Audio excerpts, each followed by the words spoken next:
faire pour briser ce couple. Il va se passer un peu une catastrophe dans cette soirée. Le mec il vient de se faire tirer dessus, sa femme elle est morte, ça crie l'été. Si vous avez kiffé La femme de ménage, juste il y a le mot vacances en fait dans le titre, donc pourquoi ne pas le lire en été. Bonjour, comment ça va? Bienvenue dans cette nouvelle vidéo. Comme vous avez vu dans le titre, aujourd'hui on va reparler lecture. Je sais que c'est des vidéos que vous adorez sur ma chaîne et moi aussi, donc ça tombe bien. Dans cette vidéo on va parler de tous les livres à lire cet été, donc je vais vous montrer les livres que j'ai lus et aussi les livres que j'ai envie de lire pour cet été. Comme ça on a un peu les deux cas de figure. En termes de genre de lecture, j'ai pas un genre en particulier en été, mais c'est vrai que de manière générale, soit c'est des livres qui sont faciles à lire, c'est-à-dire qui sont pas trop prises de tête ou alors qui sont hyper fluides dans leur lecture, soit c'est des romances qui sont hyper appropriées pour l'été, ou alors c'est juste des livres que j'ai adorés et qui s'inscrivent un petit peu dans le mood de l'été, c'est-à-dire soit ça se passe pendant un été, soit... J'ai l'impression d'être bizarre quand je dis ça, mais on a une vibe un peu d'été quand on lit le livre, même si par exemple ça peut très bien se passer en hiver, mais t'as envie de le lire en été. Bref, je vais arrêter de trouver des explications aux livres que je vais vous présenter. En tout cas, je trouve qu'ils s'inscrivent bien dans le mood de l'été, sachant que je trouve que c'est une des saisons où on a le plus de facilité à lire. Alors on a l'hiver, le plaid, le chocolat chaud, la pluie et tout ça, où c'est incroyable de lire, mais je trouve qu'en été, t'es là, tu veux bronzer, tu veux partir en vacances, t'es dans la voiture, dans l'avion, bref. Personnellement, j'ai d'autant plus de facilité à lire en été, sur un transat, tranquillou, sous les parasols, que en hiver. Donc je suis vraiment trop contente de vous faire cette vidéo. Bref, si jamais ce sujet vous intéresse, je vous laisse regarder.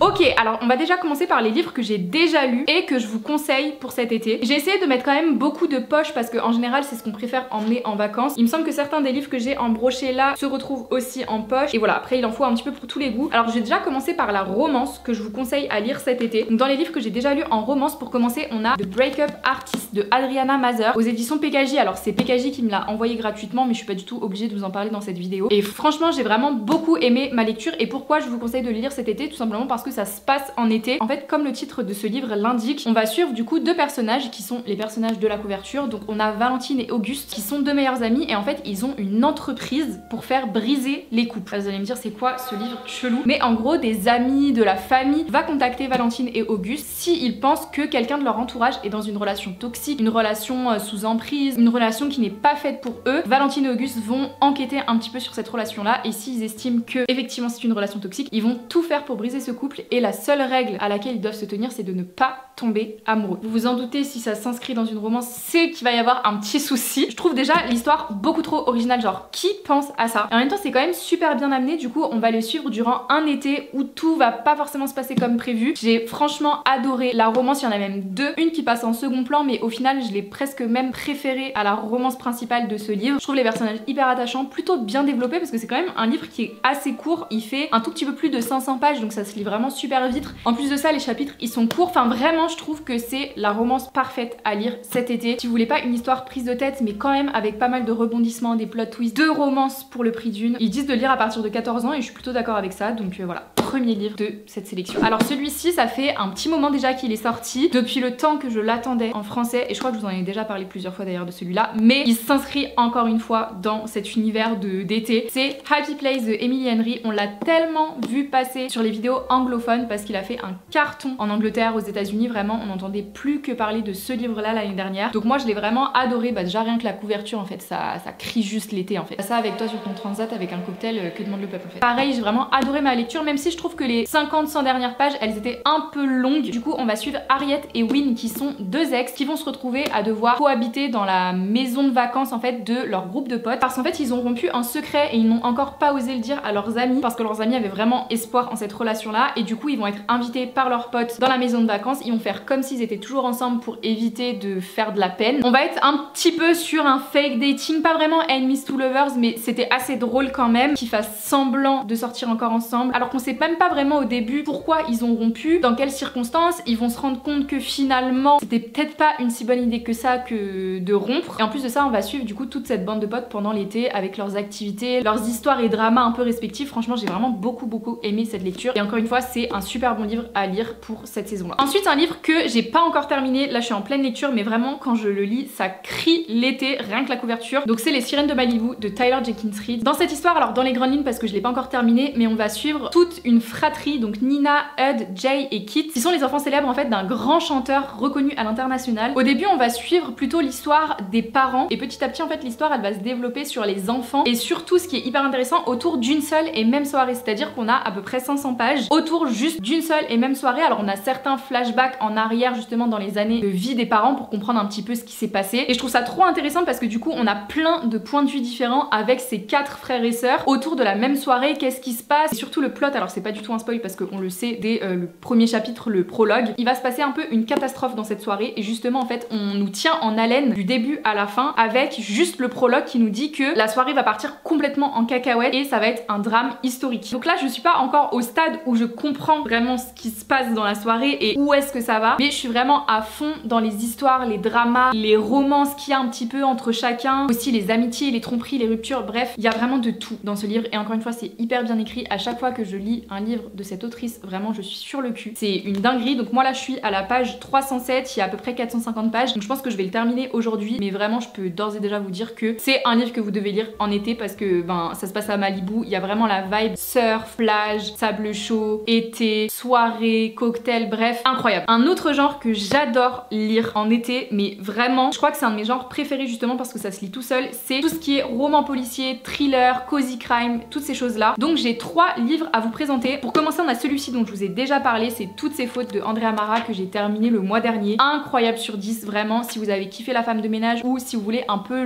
la même vibe, vraiment je trouve limite qu'il est mieux tellement le plot twist à l'intérieur c'est une grosse dinguerie. On va suivre Marissa du coup qui en rentrant du travail doit aller chercher son fils chez une maman d'élève qui lui a proposé de faire une après-midi jeu, sauf que en sonnant à la porte de cette prétendue femme, Milo son fils n'est pas là, et surtout la femme qui lui ouvre n'est pas la personne qu'elle prétend être, c'est-à-dire que ce n'est absolument pas la maman de cet enfant, elle ne sait absolument pas qui est la personne qui vient sonner à sa porte. Bref, à partir de là commence l'enquête. Son fils a disparu, où est-il? Qui est cette femme qui lui a donné cette fausse adresse et qui conversait avec elle par SMS? Du début à la fin t'es tenu en haleine, et quand tu crois dénouer un peu le truc et que tu te dis ok il va se passer ça, les 50 dernières pages elles te disent ferme-la, t'es à côté de la plaque. Donc vraiment un conseil, allez m'acheter ce livre, c'est un banger. Et ensuite un auteur dont je vous parle hyper souvent et je trouve qu'il se lit tellement facilement. Si vous voulez un bon livre facile à lire et rapide pour l'été, je le répéterai jamais assez, mais tous les livres d'Harlan Coben en fait. Donc là on a Une chance de trop, c'est un des premiers livres je crois que j'avais lu de cet auteur là. Du coup on va avoir le point de vue de Marc qui se réveille à l'hôpital, qui est dans le coma depuis une dizaine de jours, il comprend pas ce qui se passe, et en fait on se rend compte que un matin pendant son petit déj il s'est fait juste tirer dessus, sa femme est morte et sa fille a complètement disparu. Donc en fait il se lève du coma, il apprend ça, voilà, il sait absolument pas ce qui s'est passé chez lui, il a plus aucun souvenir, et en fait toute l'histoire se passe sur ce plot. En fait quand je vous dis que Harlan Coben c'est une dinguerie parce que dès la première page t'es en mode genre t'as déjà un plot twist, tu commences, le mec il vient de se faire tirer dessus, sa femme elle est morte et sa fille a disparu, et du coup bah forcément t'as envie de savoir ce qui s'est passé, pourquoi, comment, où est sa fille, pourquoi sa femme est morte, pourquoi lui il s'est fait tirer dessus, pourquoi il se souvient de rien. Bref, vraiment dinguerie sur 10, je vous recommanderais jamais assez de lire les livres d'Harlan Coben. Et si jamais vous êtes pas trop dans les romans policiers, les thrillers et tout ça, on a aussi les cozy crime qui sont en fait tout simplement des romans policiers mais plutôt humoristiques, assez drôles. Donc il me semble que je vous avais déjà présenté celui-ci, c'est Les Dames de Marlowe Enquête de Robert Thorogood que j'avais vraiment beaucoup aimé. En fait on va suivre tout simplement un trio de mamies qui vont enquêter sur le meurtre de leur voisin qui s'est fait tirer dessus chez lui. En fait c'est drôle mais en même temps il y a l'enquête qui se poursuit, on est tenu en haleine, on a du suspense, on a des plot twists, je trouve ça génial. Et franchement le concept de mémé qui enquête c'est hilarant. Donc voilà, celui-là c'est pareil, ça se lit super facilement, surtout en été. Je trouve que c'est vraiment le genre d'histoire où tu te prends pas la tête mais en même temps t'as le côté un peu drôle, un peu enquête, enfin incroyable. Et pour finir, le dernier genre que j'aime beaucoup lire en été, et vraiment je trouve que d'autant plus cette autrice là elle respire l'été, c'est vraiment Virginie Grimaldi. Là je vous montre Il nous restera ça, mais il y en a d'autres aussi qui s'inscrivent là-dedans. Donc ici on va suivre une petite colocation entre Iris, Théo et Jeanne, parce que Jeanne elle a perdu son mari et sa maison fait un petit peu vide sans lui, donc elle décide en fait de louer ses chambres à des personnes entre guillemets dans le besoin. Donc en l'occurrence ici ça va être Théo et Iris, et en fait on va suivre vraiment toutes leurs péripéties, leurs rencontres, parce qu'au final ils se connaissent absolument pas, ils vont devoir apprendre à cohabiter ensemble, et surtout on a un peu tous les traumas, les secrets, les histoires d'Iris, Théo et Jeanne qu'on découvre en fait petit à petit, et franchement j'ai vraiment beaucoup aimé. Il me semble que j'avais versé ma petite larme quand même à la fin, c'était doux mais en même temps hyper poignant, j'ai adoré, et encore une fois ça se lit super bien l'été quoi. Voilà un petit peu pour tous les livres que je vous recommande de lire, que moi j'ai déjà lus, et maintenant je vais vous montrer tous les livres que j'ai vraiment trop envie de lire cet été. Attention il y en a vraiment beaucoup parce que en fait il y a certains livres que j'attends de lire avant d'être en été, parce que sinon j'arrive pas à les lire, vous voyez, genre j'attends impatiemment certaines saisons pour lire certains livres, parce que sinon je trouve que je rate ma lecture, genre que je passe à côté de ma lecture. Donc déjà pour commencer on a, alors celui-là je l'ai depuis vraiment super longtemps, c'est Tous nos jours parfaits de Jennifer Niven. Ça fait vraiment je crois 1 an et demi que je l'ai dans ma pile à lire. Apparemment il fait chialer, il est horrible, il est recommandé par John Green, et John Green on sait qu'il a quand même des romans qui sont souvent assez touchants. Un matin sur le toit du lycée, Finch sauve Violette. À moins que ce soit Violette qui sauve Finch. Instable et excentrique, fasciné par la mort, il s'est toujours senti différent des autres. Violette de son côté, avait tout pour elle. Mais un drame lui a fait perdre pied et elle s'est isolée, submergée par la culpabilité. Retrouveront-ils ensemble le goût de vivre? Là comme ça crie pas forcément été, mais je sais pas, la couverture elle me donne trop envie de le lire durant cette période là. Ça a l'air d'être quand même vraiment triste, des âmes un peu torturées et tout ça, mais franchement je pense que ça peut être une très bonne lecture. Il est pas hyper long, il fait un tout petit peu plus de 400 pages, donc je pense que lui, si vraiment je m'y mets en une après-midi sur un transat, je peux le boucler. Donc voilà, j'attends de le lire en fait depuis l'année dernière et je pense que c'est vraiment l'occasion. Ensuite, alors là ça crie l'été et celui-là c'est pareil, ça fait un petit moment quand même que je l'ai dans ma pile à lire. C'est Les couleurs de la vie de Lorraine Fouché. Alors je trouve que c'est une autrice qui me fait trop penser à Virginie Grimaldi, pourtant j'ai lu absolument aucun de ses livres, mais c'est le premier que j'ai acheté et le seul d'ailleurs. Je l'avais rencontré à un événement littéraire et franchement elle est adorable, genre par contre, enfin